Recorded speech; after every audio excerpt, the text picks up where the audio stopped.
going down, everybody? It's Fat TrAk.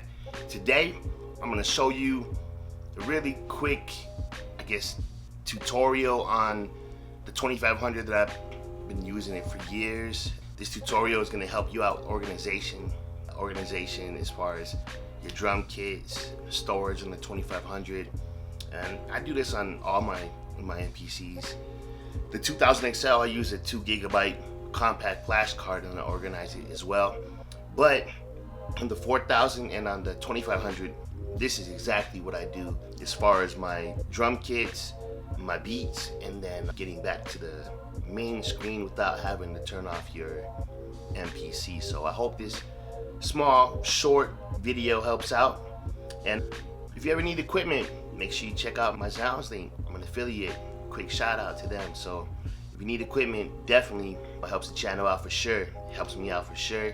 Greatly appreciate it. So let's get into it. All right, so check it out. So basically, when I'm doing my sample sessions, and I'll have a whole bunch of different samples that I will go in and save, but I won't save the entire memory on it. I'll just go through and just save each sample. Let's say like this right here is a long sample, which it is. I'll save this one as one. I might have up to 11 minutes full of just straight up samples from listening sessions, and then when I want to clear it out without having to turn off the machine or turn off and on the machine, what I'll do is I'll go to mode load and my hard disk, because I have an 80 gig hard drive, and look right here on this one, hoping you see it, I have an and sign here and it says main menu. The reason why I put an and sign is because a symbol will put this at the top. It goes by alphabet.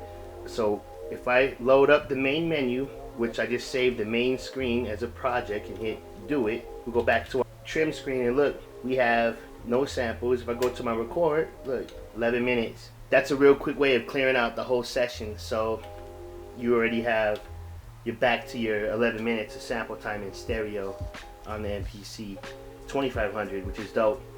And then this is how I save all of my beats. So I have the main menu up top.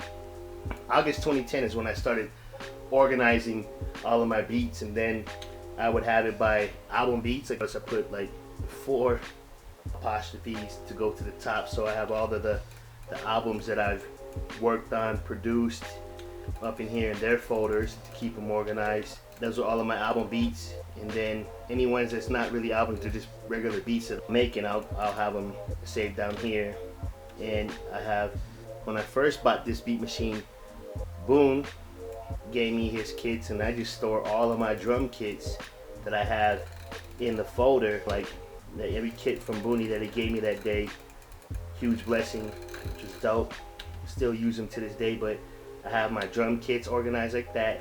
When I'm teaching my class, I have my class and folders of beats for different schools, and then I have the samples by month.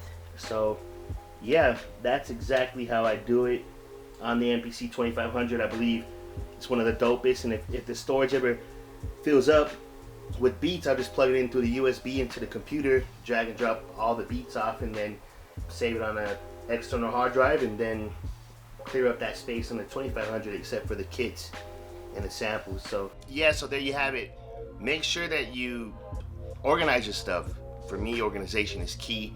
If an artist needs that beat, I can go and pull it back up. I can do the track out if I just did a 2-track stem. Normally, I track out all my beats and then have the stems in Pro Tools. If we need the stems for a session.